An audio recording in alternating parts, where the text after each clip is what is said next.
Nangyari ang storya na ito sa isang parehas na araw lamang. Sinamahan natin na ang isang brother papunta sa isang sikat na ospital dito sa Cebu.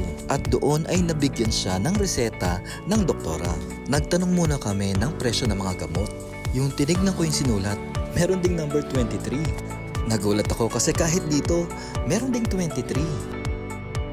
Meron akong pin post at nandoon ang storya ng number 23 na naging tulay sa pagpasok ko sa seminaryo. Pagkatapos namin sa ospital ay bumalik na kami sa parking lot. Yung nakita ko yung parking ticket, parang parehas yung presyo ng gamot at yung number doon sa parking ticket. Parehas ay merong number 8, may number 2 at may number 3. Ang naisip ko lang nung araw na yon ay ang pagtutulungan na kung saan ka man pwedeng makatulong sa kapwa mo o sa kapatid mo ay gawin natin yon. Nabanggit ko sa kasama ko yung salitang brotherhood na komento ko nga sa kanya na pati dun sa fire extinguisher natin ang description ay meron ding number 23 at merong nakalagay na brothers. Kaya brotherhood ang nasabi ko sa kanya.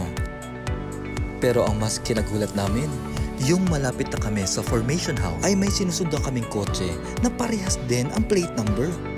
Sa tatlong magkaibang pagkakataon ay pare-parehas ang number na nakita namin. Para sa akin, isa yung hudyat na tama ang pinag-uusapan namin patungkol sa brotherhood. At mismo nung gabi na yon, during our evening prayer, ang reading nung gabi na yon ay meron ding nakalagay na salitang brotherhood.